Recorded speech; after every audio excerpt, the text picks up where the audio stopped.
Hello everyone, good evening to all. जैसा कि आप सभी को पता है कि हम लोगों ने बीए फर्स्ट सेमेस्टर में लगभग 3 से 4 सब्जेक्ट्स को कवर किया था, जो मेजर सब्जेक्ट्स थे आपके, जैसे कि इसमें हिस्ट्री था,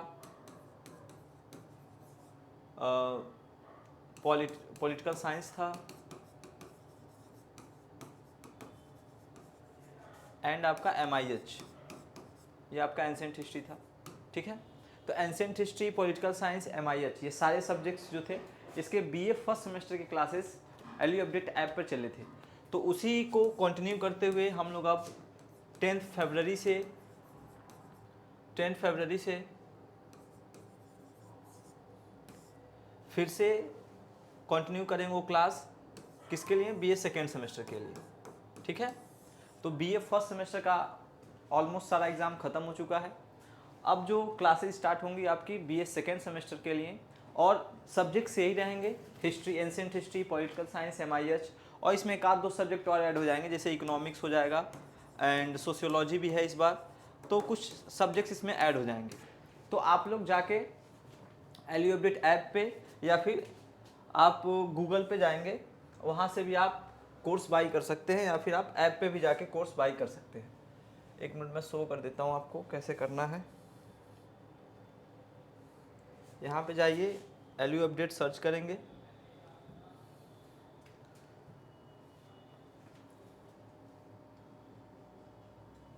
कोर्सेज पे जाइएगा। इसमें आप देखिए कि 25% का डिस्काउंट है इस समय, सभी कोर्सेज पे 25% का डिस्काउंट है। इसमें ऑल कोर्सेज में आप देख सकते हैं BA NEP बैच जो है, इसमें आप देखिए कि सेकेंड सेमेस्टर का यहाँ पे बैच लॉन्च हो चुका है। आप यहाँ से जाके इसको 51% का इसमें डिस्काउंट भी है अभी, तो आप इसको जाके इनरोल कर सकते हैं। ठीक है, और भी सेमेस्टर्स के हैं, तो जिस भी सेमेस्टर में आप होंगे उस सेमेस्टर का आप बैच इनरोल कर लीजिएगा। इसमें जो फीचर्स हैं, वीडियो क्लासेस मिलेंगी, बाकी आपको PDF, नोट्स वगैरह सारा जो पिछले सेमेस्टर में दिया गया था वैसे इसमें भी दिया जाएगा। ठीक है, जो इसमें मेजर सब्जेक्ट्स हैं आप देख पा रहे हैं, हिस्ट्री, पॉलिटिकल साइंस, इकोनॉमिक्स, और नीचे इस पर लिखा हुआ है कि rest of subjects, notes and MCQs। जो और सब्जेक्ट, जैसे कि कुछ सब्जेक्ट्स के क्लास नहीं चलते हैं, जैसे कुछ सब्जेक्ट के क्लास इसलिए नहीं चलते हैं क्योंकि उसमें बच्चे कम होते हैं, और आई थिंक वो बहुत फेमस सब्जेक्ट नहीं है, पॉपुलर सब्जेक्ट नहीं होता। जैसे कि लिंग्विस्टिक का है, एशियन कल्चर हो जाता है, या फिर आप देखेंगे कि हिंदी में फंक्शनल हिंदी है, उसमें बच्चे भी, यूनिवर्सिटीज़ के पास भी सीट कम है और बच्चे भी उसमें कम ही रहते हैं। तो वैसे सब्जेक्ट्स के लिए यहाँ से आपको नोट्स, और अगर आप सेकेंड सेमेस्टर के हैं तो MCQ का का पूरा एक टेबल, आपको एक पूरा PDF आपको दिया जाएगा, जिससे आप उस पर प्रैक्टिस करके चाहे तो अपना अच्छा नंबर ला सकते हैं। ठीक है, सो ये थी कुछ इन्फॉर्मेशन। तो आइए इसी को देखते हुए हम लोग सिलेबस को देख लेते हैं। सिलेबस, जैसे AIH की बात करें, अगर हम AIH की बात करें तो AIH में आपने फर्स्ट सेमेस्टर में 2 पेपर पढ़ा होगा, जो बच्चे मेजर वाले होंगे। देखिए, एक चीज़ मैं आपको बता देता हूँ, आप लोग शायद क्लियर भी हो गया होगा सभी को, मेजर माइनर का जो है। देखिए, मेजर सब्जेक्ट्स जो होते हैं उनके 2 पेपर होते हैं, पेपर 1 और पेपर 2। और माइनर के क्या होते हैं कि केवल एक ही पेपर होता है, जो कि होता है केवल पेपर 1। जैसे अगर AIH आपका मेजर सब्जेक्ट है तो आपको पेपर 1, पेपर 2 दोनों पढ़ना होगा, लेकिन अगर AIH आपका माइनर सब्जेक्ट है तो केवल पेपर आपको 1 पढ़ना होगा। ठीक है, पेपर 1 पढ़ना होगा। और जैसे ये फर्स्ट सेमेस्टर की बात हो गई। ठीक है, सेकेंड सेमेस्टर में जब जाएंगे तो आप माइनर वालों को पेपर 2 पढ़ना होगा, और फिर से मेजर वालों को पेपर 3 और पेपर 4 पढ़ना होगा। ठीक है, तो इसी तरीके से कंटिन्यू रहता है। तो यहाँ पे आप देख पा रहे होंगे कि फर्स्ट सेमेस्टर में आपने पेपर 1 और पेपर 2 2 पेपर पढ़े होंगे। अब सेकेंड सेमेस्टर में आप देखेंगे कि पेपर 3, पेपर 4 आप पढ़ेंगे। तो पेपर 3 में आप देखिए क्या है कि religious system of ancient India, और पेपर 4 में क्या है, political history of ancient India from 187 BC to 550 AD। जो 600 BC से 187 BC तक आपने पॉलिटिकल हिस्ट्री देखा था एंशिएंट इंडिया का, उसी को आगे कंटिन्यू करते हुए 187 BC से लेके 550 AD तक का आपका पॉलिटिकल साइंस होगा फोर्थ पेपर में। और थर्ड पेपर में क्या है, religious system of ancient India. ठीक है, एंशिएंट इंडिया में जो धार्मिक सिस्टम थे, मतलब धार्मिक जो गतिविधियाँ थी वो कैसी थी, इसमें आप इसको देखेंगे। ठीक है, तो आइए इसके थोड़े से डिटेल सिलेबस पर थोड़ा सा डिस्कस कर लेते हैं।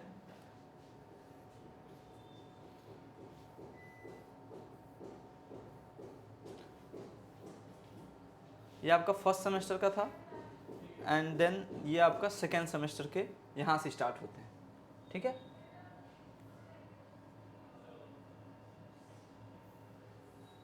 सेकेंड सेमेस्टर का यहाँ से स्टार्ट होता है। इसमें आप देखिए religious system of ancient India. Religious system of ancient India में आप क्या देख रहे हैं कि इसमें आप पढ़ेंगे एक religious belief and practice of Harappans. ठीक है, हड़प्पन्स का मतलब क्या है कि जो इंडस वैली सिविलाइजेशन है आपका, ठीक है, तो इंडस वैली सिविलाइजेशन को स्टिल हम उसको ये भी बोलते हैं हड़प्पन सिविलाइजेशन। क्यों बोलते हैं, क्योंकि ये फर्स्ट टाइम ये डिस्कवर किया गया था साइट इंडियन वैली सिविलाइजेशन में, इंडस वैली सिविलाइजेशन में, इसलिए ये हड़प्पन सिविलाइजेशन के नाम से भी जाना जाता है। अभी इंडस वैली सिविलाइजेशन का नाम कुछ चेंज है, उसमें हो गया इंडस सरस्वती सिविलाइजेशन। ठीक है, तो इंडस वैली सिविलाइजेशन में अगर बात करेंगे आप, तो जो रिलीजियस प्रैक्टिस थे, रिलीजियस प्रैक्टिस, जैसे आप हड़प्पा अगर इंडस वैली सिविलाइजेशन में देखेंगे तो उसमें रिलीजियस प्रैक्टिस क्या था, डाइटिस की पूजा होती थी, या फिर नेचुरल डाइटिस की पूजा होती थी, या फिर पेड़ों की पूजा होती थी, किस किस का वर्शिप करते थे उस समय के लोग। ठीक है, तो सारा इसमें आप देखेंगे। ठीक है, नेक्स्ट आप देखेंगे कि रिलीजियस लाइफ ऑफ वैदिक कल्चर। तो वैदिक कल्चर में रिलीजियस लाइफ कैसा था उस टाइम पे। रिलीजियस लाइफ में जैसे इंद्र, अग्नि, वज्र, नेचुरल डाइटिस की पूजा हो रही थी कि अनदर डाइटिस की पूजा हो रही थी। ठीक है, वो देखेंगे। और कुछ ऐसे सोसाइटी में कुछ चेंजेज हो रहे थे, उसको भी आप इसमें देखेंगे। सेकेंड देखेंगे life and teaching of Mahavira, ये आप देखेंगे जैनिज्म में, ये जैनिज्म में आपका कवर किया जाएगा। And Digambara and Shvetambar sects, ये क्या है आप देखेंगे कि दिगंबर और श्वेतांबर, ये महावीर के दो सेक्ट्स बटे हुए थे, दिगंबर और श्वेतांबर। जैसे बुद्धिज्म में आप देखेंगे हीनयान महायान है, वैसे इसमें दिगंबर और श्वेतांबर है।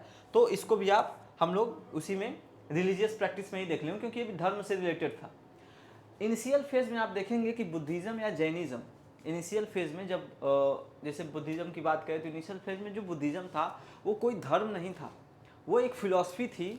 एक फिलॉसफी थी कि कैसे अपने आप को इस टिपिकल जो उस समय का जो एक तरीके से जो एक ब्राह्मणिकल सोसाइटी चल रहा था, या फिर सोसाइटी जो उस समय की थी, उसमें कुछ प्रोज भी थे, कुछ कॉन्स भी थे, कुछ अच्छाइयाँ भी थी, कुछ बुराइयाँ भी थी।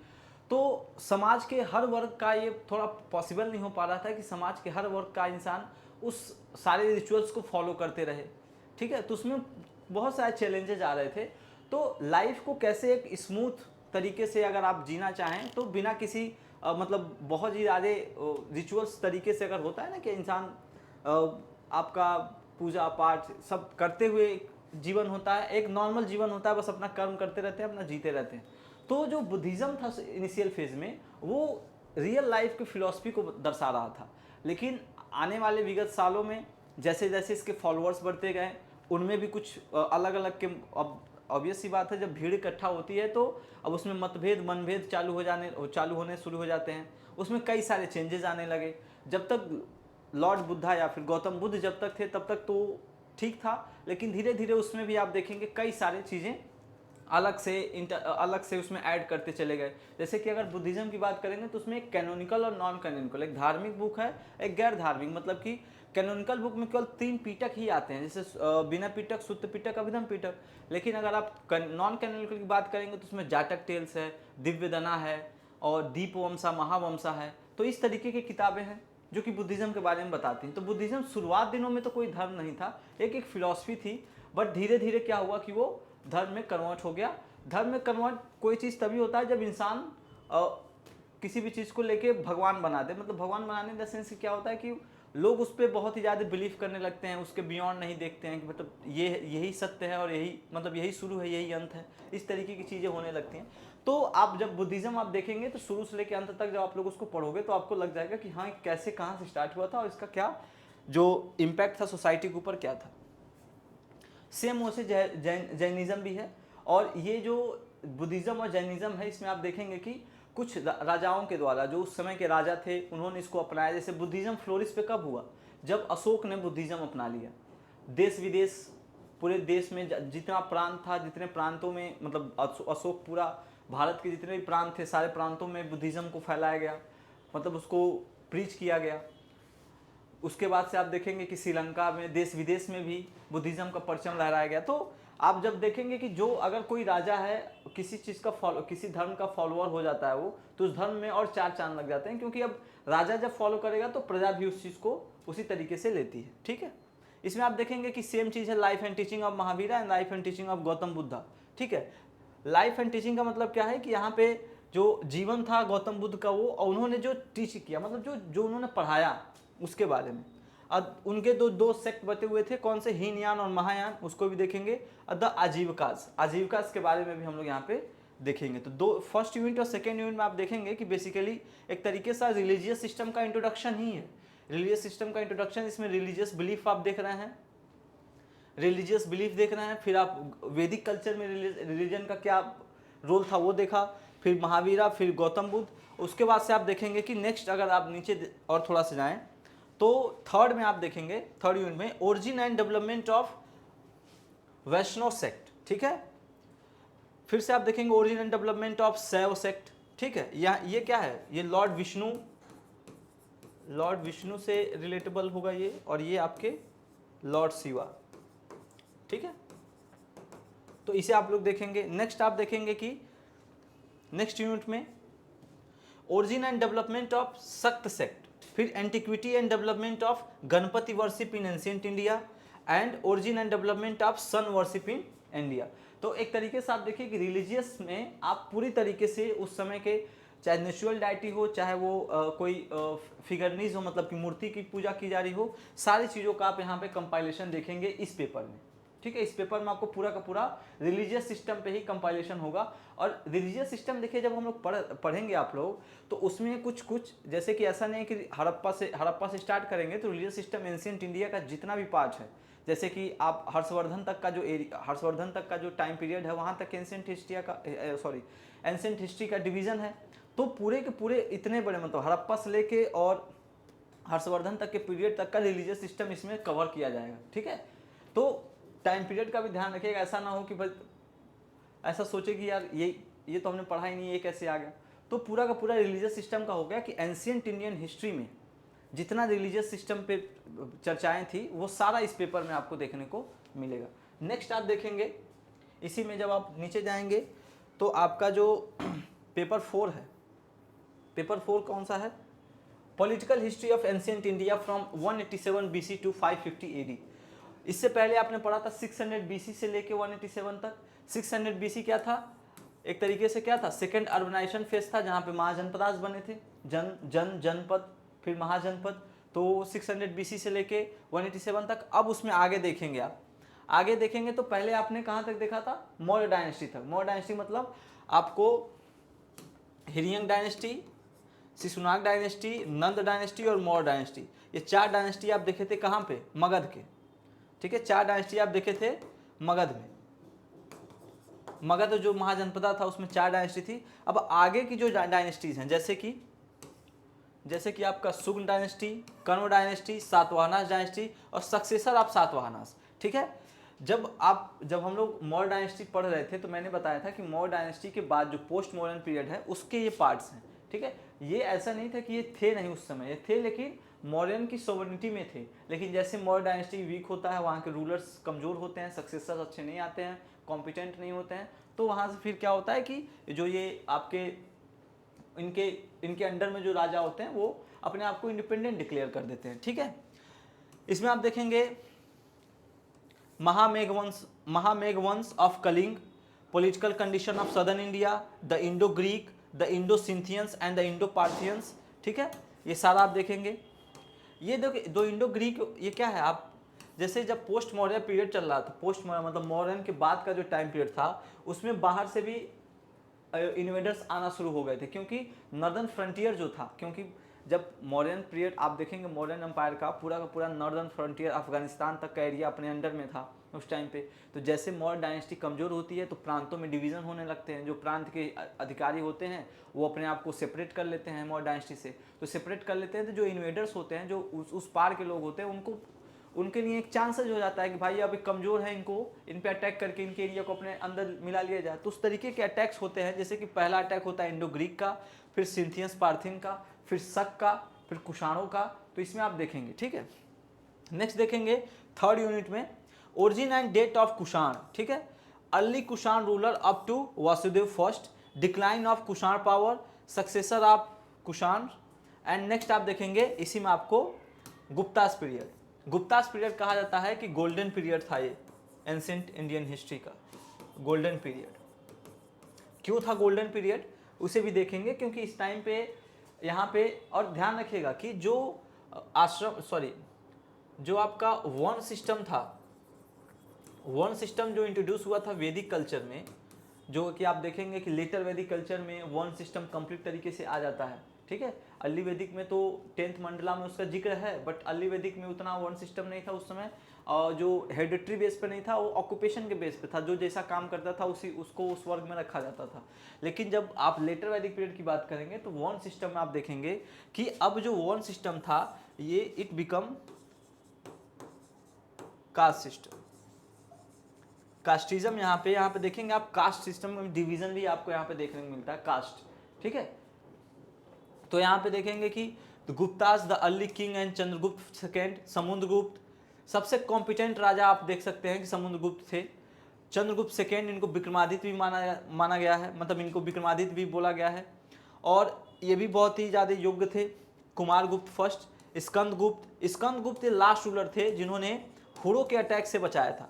वहाँ पे देखेंगे, जब हम लोग पढ़ेंगे उसमें तो देखेंगे हुर जो थे वो बहुत ही बार्बरिक तरीके से अटैक करते थे, जहाँ भी अटैक करते थे वहाँ पूरा एकदम तहस नहस कर देते थे। तो उसे भी स्कंदगुप्त ने गुप्ता एम्पायर को तहस नहस करने से बचाया था। नेक्स्ट आप देखेंगे cause of downfall of the Gupta dynasty. उसके बाद से आपका कंप्लीट ये सेकेंड पेपर आपका कंप्लीट हो जाएगा, मतलब कि फोर्थ पेपर सेकेंड सेमेस्टर का आपका, ठीक है। तो ये दो पेपर हैं, पहला पेपर रिलीजियस पे है, बहुत ज़्यादा डिफिकल्ट नहीं है। रिलीजियस के थोड़े से टर्म जो होते हैं, जैसे कुछ नाम ऐसे होते हैं जिसको याद कर पाना थोड़ा सा मुश्किल होता है, तो उसको थोड़ा सा आपको उस पर ध्यान देना पड़ेगा। बाकी जो ये आपका पॉलिटिकल हिस्ट्री है, पॉलिटिकल हिस्ट्री में ज़्यादा कुछ नहीं करना होता, बस आपको एक क्रोनोलॉजी पता होना चाहिए, और इसके 4 जो ऐसे मेन एस्पेक्ट हैं उस पर आप ध्यान दे सकते हैं। कौन कौन से हैं? आप जब भी कोई डायनेस्टी पढ़िए तो उसके एडमिनिस्ट्रेशन के बारे में, administration, military, socio and economic condition,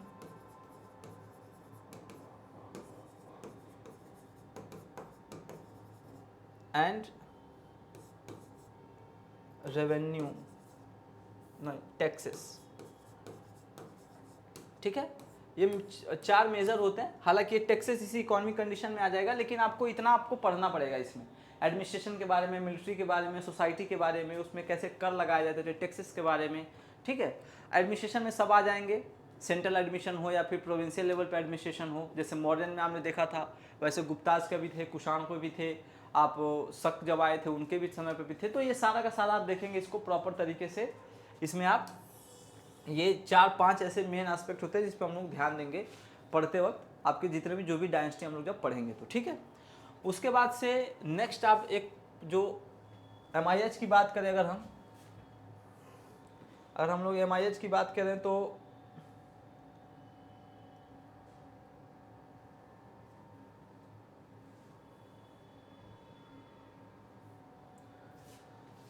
इसमें भी आपको फर्स्ट सेमेस्टर में आपने देखा था कि पेपर 1 पेपर 2 2 पेपर पढ़ाए गए थे।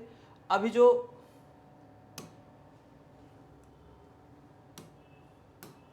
जो है वो क्या है, पेपर 3 पेपर 4 में अब पढ़ेंगे आप लोग मुगल एम्पायर, ठीक है, मुगल एम्पायर, और नेक्स्ट पढ़ेंगे आप लोग paper of department of western history, ठीक है। तो वेस्टर्न हिस्ट्री का तो ये आप डिपार्टमेंट से ही पढ़ेंगे, क्योंकि वेस्टर्न हिस्ट्री पिछले बार भी बच्चे गए थे सर वेस्टर्न हिस्ट्री पढ़ाए। वेस्टर्न हिस्ट्री क्या है कि इसका जो मटेरियल है वो इजीली अवेलेबल नहीं है, क्योंकि जो सब्जेक्ट्स, क्योंकि आप जो उसमें सब्जेक्ट जो इसमें है, मतलब जो इसका सिलेबस है वो इंटरनेट पर पूरी चीज़ें अवेलेबल नहीं है भी तो उतना पूरा कंप्लीट नहीं है। तो इसका दो ही तरीका है पढ़ने का, आप या तो इसके जो रिकमेंडेड बुक्स हैं उसको लेके पढ़िए, और या तो फिर आप यूनिवर्सिटीज़ में क्लासेस करिए प्रॉपर, तभी आप इसको समझ पाएंगे। ठीक है, तो हालांकि इसमें हम लोगों ने पिछली बार मैंने इसका कुछ नोट्स भी दिया था, कोशिश किया था जहाँ से भी जितने नोट्स मिले थे मैंने उसको प्रोवाइड कराया था, इस बार भी कर देंगे। बट जो पेपर 3 है उसको हम लोग प्रॉपर देखेंगे। जैसे मुगल एम्पायर में पॉलिटिकल एस्पेक्ट्स 1526 से लेके 1739 तक का, ठीक है, 1739 तक का। तो आइए थोड़ा सा देखते हैं इसमें पेपर 3 में क्या क्या है। पेपर 3 देखिए, अब इसमें देखिए क्या है,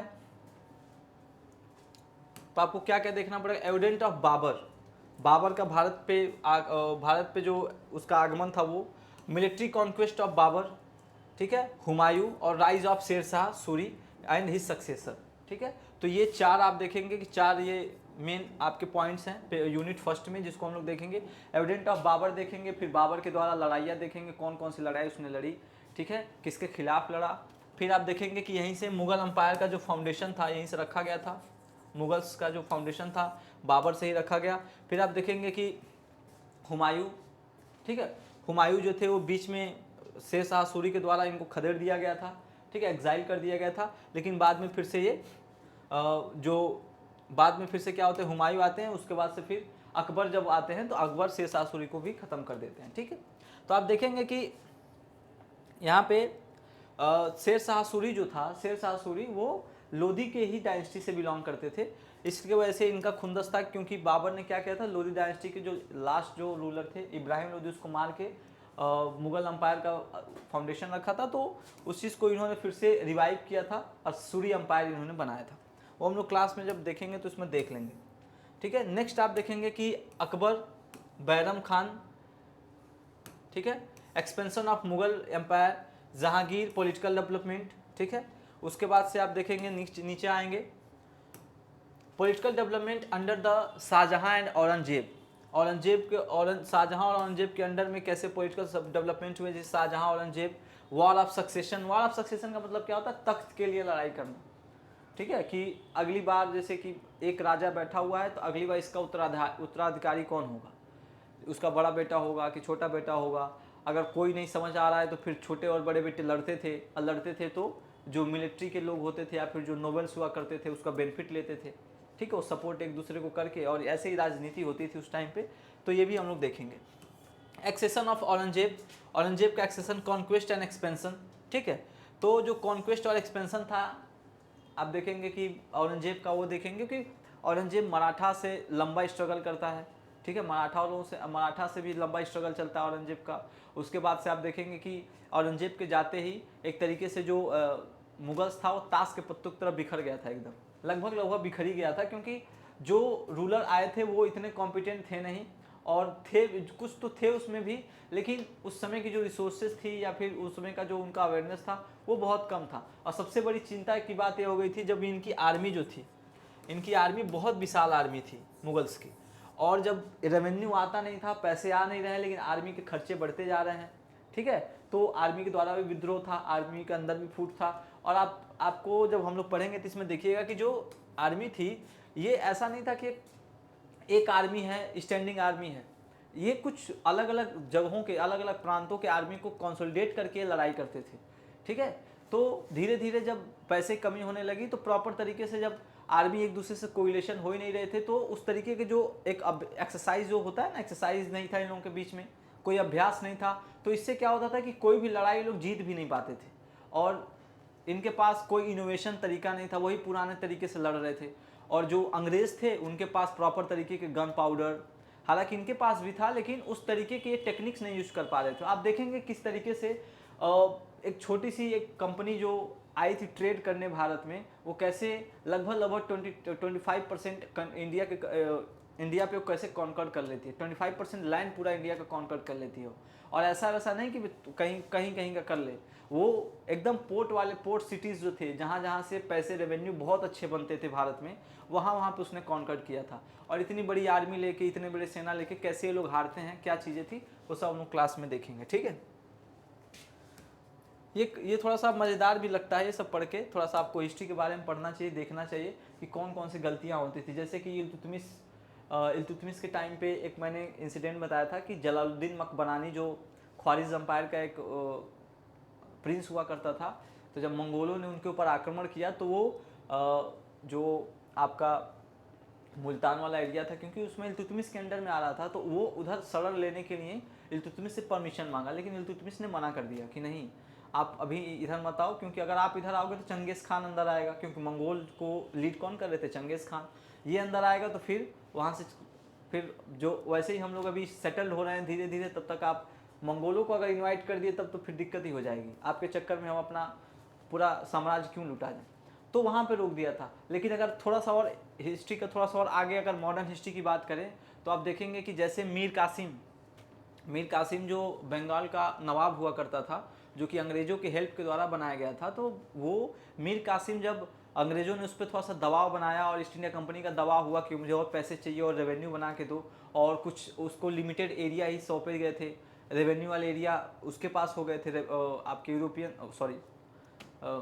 ईस्ट इंडिया कंपनी के पास, फिर भी नवाब के ऊपर दबाव बनाया जा रहा था। तो क्या किया कि मीर कासिम सब छोड़ छाड़ के और कुछ ऑफिशियल्स को, कुछ पर्सनल को मार के, और वो कहाँ भाग गए, अवध, बगल में अवध था, अवध के नवाब थे उस समय के सुजाऊ दौला, उनके पास भाग गए। और यही गलती कर दी है सुजाऊ दौला, और ये बहुत बड़ी गलती थी अवध के लिए, अवध के नवाब के लिए। और इसका सबसे बड़ा जो हर्जाना भरना पड़ा, किन्हें भरना पड़ा, अवध को, क्योंकि अवध के नवाब ने, जैसे मीर कासिम का नवाब आया तो शायद उनको लगा होगा कि चलो ठीक है, अभी हम लोगों के पास पावर है, तो अच्छी खासी अपनी आर्मी भी है, और मीर कासिम जब एक नवाब आ रहा है और बंगाल का नवाब आ रहा है, क्योंकि उस समय का बंगाल बहुत बड़ा था।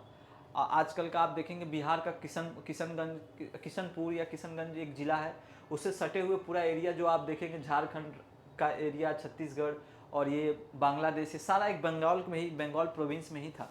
तो अब यहाँ पे क्या हुआ कि जो मीर कासिम जब उसके वहाँ चले जाते हैं अवध में, तो अब अंग्रेज़ों को एक चांस मिल जाता है अवध पे अटैक करने का, ठीक है। अब वहाँ पे अटैक करके फिर अवध का भी काम ख़त्म करते हैं, और एक तरीके से यही माना जाता है कि जो बैटल ऑफ बक्सर था 1764 का, 1764 के बैटल लड़ने के बाद अंग्रेज़ों को ये लग गया कि हाँ, अब हम लोग भारत को अपने अंडर में ले सकते हैं, क्योंकि नॉर्थ इंडिया ऑलमोस्ट इनके अंडर में आ चुका था, नॉर्थ इंडिया पूरा का पूरा इनके अंडर में आ चुका था।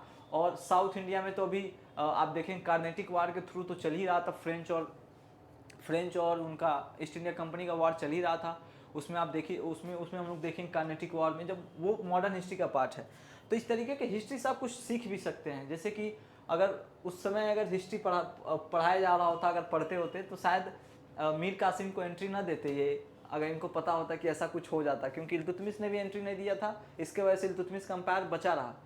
और भी कई कारण थे कि मंगोल भारत में इसलिए नहीं आए, क्योंकि टेम्परेचर का भी एक बहुत बड़ा इशू था। यहाँ का क्लाइमेट बहुत, ये जो क्लाइमेट टेम्परेचर था यहाँ का बहुत ज़्यादा था, और वो लोग ठंडे एरिए से आते थे, तो यहाँ के टेम्परेचर में सर्वाइव करना भी बहुत मुश्किल था। और इतना लंबा वो चल के आए थे वार करते हुए, तो थके हारे भी थे, और ऐसे टेम्परेचर में आना उनके लिए भी सूटेबल नहीं था, तो इसलिए वो इंडस नदी को क्रॉस करने का सोचे भी नहीं। और एक दो मेजर रीजंस थे।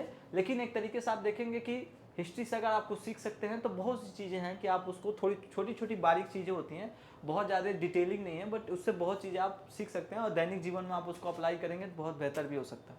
खैर, बहरहाल वो इंसिडेंट आप लोग जब पेपर में आएगा तो देखा जाएगा।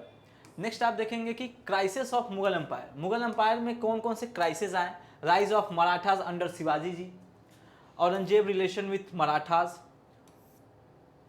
Decline of Mughal empire. ये जो शिवाजी जी का अगर देखेंगे तो आप देखेंगे कि जब मराठाज, इसमें देखेंगे इनिशियल फेज में मराठा के ऊपर इतना ध्यान नहीं दिए थे मुगल, लेकिन ध्यान कब गया जब सूरत पे शिवाजी जी ने अटैक कर दिया, सूरत पे अटैक किया, फिर ट्रीटी ऑफ पुरंदर हुआ, ठीक है, ट्रीटी ऑफ पुरंदर हुआ, उसके बाद से औरंगजेब का दिमाग किस पे चला गया? मराठाओं पे। और मराठाओं पे तब तक औरंगजेब तब तक अपने आर्मी का कैंपेन नहीं किए थे मराठा की तरफ जब तक शिवाजी जी थे। जैसे शिवाजी जी की डेथ होती है वैसे ये मराठा के ऊपर कैंपेन करना चालू कर देते हैं। उसके बाद से आप देखते हैं संभाजी थे, उसके बाद से उनके भाई राजा राम, ठीक है। तो इस तरीके का उनका चलता है। एक मराठा को आपको डिटेल में ही पढ़ना होगा। मराठा जब आप देखेंगे तो मराठा पूरा डिटेल में मॉडर्न हिस्ट्री में आप पढ़ेंगे, ठीक है, मॉडर्न हिस्ट्री में। मॉडर्न हिस्ट्री इसी का नेक्स्ट पार्ट आप देखेंगे, इसी के नेक्स्ट पार्ट में जब नेक्स्ट सेमेस्टर में जाएंगे तो आप मॉडर्न हिस्ट्री में इसको पढ़ेंगे। मराठास का भी आप देखिए कि मुगल्स के बाद अगर भारत में सबसे बड़ा कोई अगर एम्पायर बना तो मराठास था, ठीक है। जो भारतीय इंडिजिनियस जो डायनेस्टी थी वो मराठा थी, क्योंकि मराठास बढ़ते बढ़ते कहाँ तक पहुँच गए थे, आपके नॉर्थ इंडिया तक पहुँच गए थे साउथ से, और साउथ का तो कॉन्कर था इनके पास। और इनका जो सेटबैक था वो था कि जब ये पानीपत का युद्ध हारे, सॉरी पानीपत का युद्ध नहीं, जब ये अफगानिस्तान के जब एक नाम याद नहीं आ रहा मुझे, बाजीराव सेकेंड जो थे, बाजीराव सेकेंड, वो जो पेशवा थे, उस बाद में उनको फिर पेशवा के दर्जे से हटाया गया था, फिर पेशवा बनाया गया था। उसके बाद वो गए थे नॉर्थ में लड़ने। अफगानिस्तान का एक रूलर था जो उनके ऊपर अटैक किया था, मुझे एग्जैक्ट नाम याद नहीं आ रहा है, मिस कर रहा हूँ मैं। तो वहाँ से सेटबैक्स स्टार्ट हो जाते हैं। फिर आप देखेंगे कि फिर से मराठा रिवाइव करते हैं जब कौन, बाजीराव सेकेंड जब आते हैं, ठीक है। उनके भी समय पे भी एकदम ग्रो पे होते हैं। धीरे धीरे आप इसमें भी फूट आती है, इंटरनल लिफ्ट होने लगते हैं, इसके वजह से मराठास भी धीरे धीरे डिक्लाइन ही करते हैं। उसमें भी आप मराठास को पूरा डिटेल में पढ़ेंगे वहाँ पे भी। तो ये था आपका पेपर थर्ड, जो कि मेडिवल हिस्ट्री का है, ठीक है, मेडिवल हिस्ट्री का है। अब देखिए इसमें, इसके बाद आप देखेंगे पॉलिटिकल साइंस।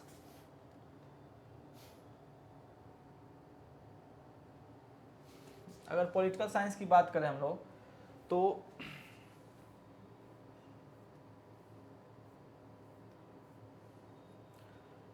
ये फर्स्ट सेमेस्टर में आपने देखा होगा, फर्स्ट ईयर में फर्स्ट सेमेस्टर में आपने पॉलिटिकल थियरी और नेशनल मूवमेंट ऑफ इंडिया हमने देखा था इसमें। सेकेंड सेमेस्टर में क्या है, पॉलिटिकल कॉन्सेप्ट्स और इंट्रोडक्शन ऑफ इंडियन कॉन्स्टिट्यूशंस, क्योंकि ये नेशनल मूवमेंट ऑफ इंडिया में आप देखे थे, उसके बाद से ये जो इंट्रोडक्शन ऑफ इंडियन कॉन्स्टिट्यूशन है यहाँ से अब स्टार्ट होता है, ठीक है। कैबिनेट मिशन और कैबिनेट प्लान जो है उससे वहाँ से 1945 से इसका जो इंट्रोडक्शन वो स्टार्ट होगा। तो आप इसमें थोड़ा सा डिटेल अगर सिलेबस देखें इसका, पॉलिटिकल कॉन्सेप्ट में अगर देखेंगे तो थियरी कुछ पढ़ना होगा, कुछ वेस्टर्न पॉलिटिकल थॉट्स भी आते हैं इसमें।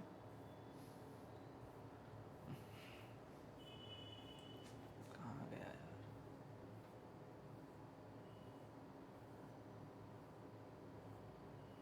ये आपका सेमेस्टर फर्स्ट का पेपर सेकेंड है, अभी सेकेंड सेमेस्टर का।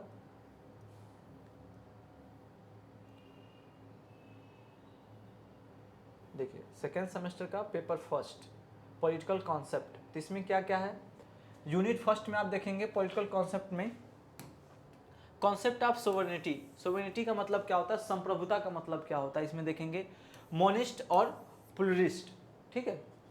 नेक्स्ट देखेंगे थियरी ऑफ डेमोक्रेसी की थियरीज को देखेंगे, लिबरल, एलिटिस्ट एंड मार्क्सिस्ट, ठीक है, ये हम लोग देखेंगे इसमें।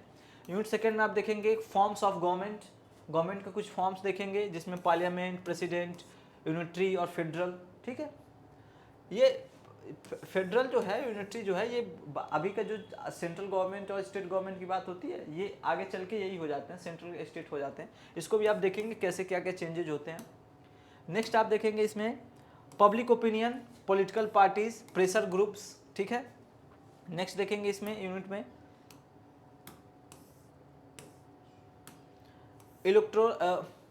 इलेक्टोरल सिस्टम, मतलब कि कैसे जो निर्वाचन का जो प्रक्रिया है वो कैसे है, theory of representation and secularism, ठीक है। सेकुलरिज्म मतलब कि धर्मनिरपेक्ष।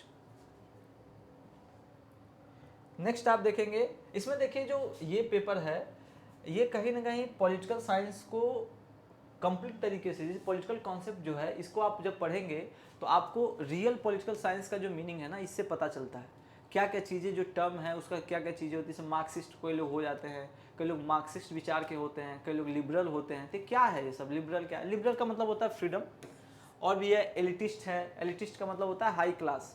तो यहाँ पे आप देखेंगे जब इसको आप पढ़ेंगे तो आपको बहुत एग्जैक्ट, बहुत सी जो कन्फ्यूजन होगी आज तक का वो बहुत क्लियर होगा यहाँ से, ठीक है। नेक्स्ट आप देखेंगे इसमें इंट्रोडक्शन ऑफ इंडियन कॉन्स्टिट्यूशन में,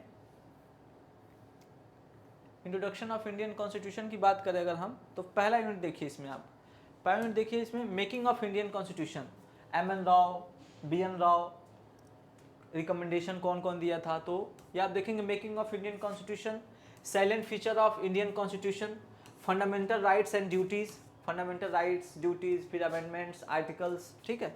नेक्स्ट देखेंगे directive principle of state policy, directive principle of state policy DPSP, ठीक है। फिर union government, president, prime minister, council of ministers, ठीक है, मंत्रिमंडल। नेक्स्ट आप इसमें देखेंगे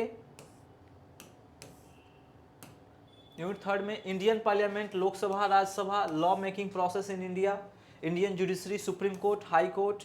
नेक्स्ट आएगा Indian federation, state government, governor, chief minister, council of ministers, legislature, panchayati raj system of India.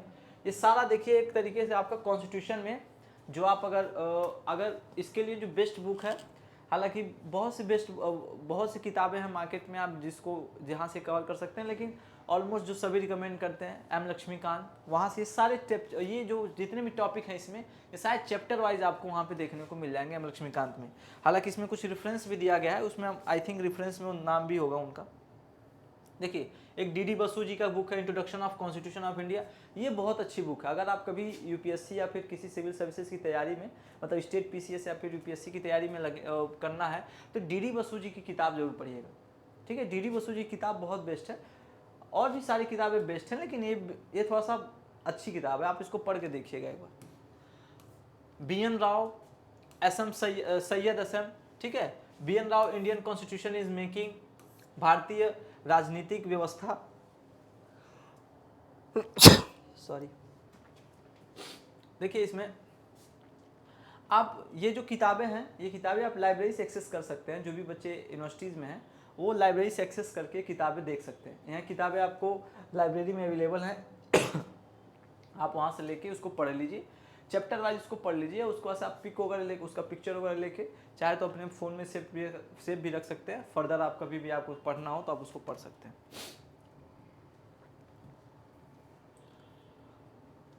Abbas Kumar Alam, Indian government and politics, JR, फिर dynamic Indian government of politics, ठीक है। तो ये कुछ किताबें हैं, हालांकि और सजेस्ट किया गया है पढ़ने के लिए। तो आप इसमें से ऑस्टिन ग्रेविल की बुक है, ये सुभाष कश्यप जी की बुक है, ठीक है, और ये नारायण इकबाल जी की बुक है, और भी कई सारी किताबें। आप इसको फॉलो कर सकते हैं, आप देख लीजिएगा अपने हिसाब से जो आपको लगे, जो किताब पढ़नी चाहिए पढ़ लीजिए। बाकी ये जो रेफरेंसेस है ना, ये रेफरेंस का मतलब क्या है, यहाँ से ये टेक्स्ट इस बुक से ये लिया गया है। ये सब चीज़ों का मतलब, इस सब चीज़ों के बारे में जो आप देख रहे हैं आपकी यूनिट में, ये सब इन्हीं सब टेक्स्ट में एकदम ऑलरेडी इसी नाम से चैप्टर वाइज में गिवन है। तो अगर आप इन सब बुक्स में से कोई बुक्स फॉलो करते हैं तो आपके लिए बेस्ट रहेगा। हालांकि एम लक्ष्मीकांत भी फॉलो कर सकते हैं, ठीक है, आपके ऊपर है, ठीक है। तो ये आपके तीनों मैंने जो सब्जेक्ट्स थे उसको मैंने बता दिया, और ये सारे क्लासेस स्टार्ट होंगे 10 तारीख से, ठीक है, 10 तारीख से। इसको मैं थोड़ा सा आपको बता देता हूँ कि कैसे क्लासेस होंगे। तो 10 तारीख से क्लासेस स्टार्ट होंगे, जिसमें हम लोग देखेंगे, पहले हम लोग एंशिएंट इंडियन हिस्ट्री AIH का पेपर 1 और पॉलिटिकल साइंस का पेपर 3, ये भी इसका पेपर 3, ठीक है। तो ये हम लोग पहले ये कंटिन्यू रहेगा दोनों एक साथ, ठीक है, दोनों एक साथ चलेगा। जब AIS खत्म हो जाएगा तब हम लोग हिस्ट्री स्टार्ट करेंगे। हिस्ट्री मतलब ये आपका जो MIH है वो वाला पोर्शन, MIH वाला पोर्शन स्टार्ट करेंगे, ठीक है। इसमें फिर इसका एक ही पेपर है तो इसको थोड़ा सा साइड में रखते हैं, क्योंकि ये दो पेपर हैं इसमें, तो इसको पहले पढ़ेंगे। और ये 10 फरवरी से आपके क्लासेस स्टार्ट हो जाएंगे। तो जिन भी बच्चों को तैयारी करनी है, अपना सेकेंड सेमेस्टर में बेस्ट देना है, क्योंकि ये जो सेकेंड सेमेस्टर है, जो इवेंट सेमेस्टर है, उसमें आपको MCQ पेपर होता है। MCQ पेपर में आपके पास चांसेस होते हैं कि आप मैक्सिमम नंबर गेन कर पाते हैं, ठीक है, जिससे क्या होता है कि ओवरऑल जो आपका ईयर का जो एक रिजल्ट होता है वो सही हो जाता है। कई बार रिटेन में क्या होता है कि कई लोगों को प्रैक्टिस नहीं होता है पेज फिलअप करने का, या फिर लिखने का, कई लोगों की राइटिंग हैबिट थोड़ी सी स्लो होती है। तो आप यहाँ पे जब सेकेंड सेमेस्टर में आप चाहेंगे तो यहाँ से अच्छा खासा नंबर ले सकते हैं। और सारा MCQ ही होता है, MCQ बेस्ड होता है, और बहुत ईजी तरीके से आप चाहेंगे तो नंबर ले लेंगे। बहुत फैक्ट पे बात होती है, फैक्चुअल बात होती है, और फैक्ट आपको याद रहेगा। और इंडियन कॉन्स्टिट्यूशन में इतने फैक्ट हैं कि आप चाहो तो, अगर जो पेपर 4 है आपका, पेपर 4 है, ठीक है, पॉलिटिकल साइंस का, उसमें तो आप चाहो तो बहुत अच्छा नंबर ला सकते हो।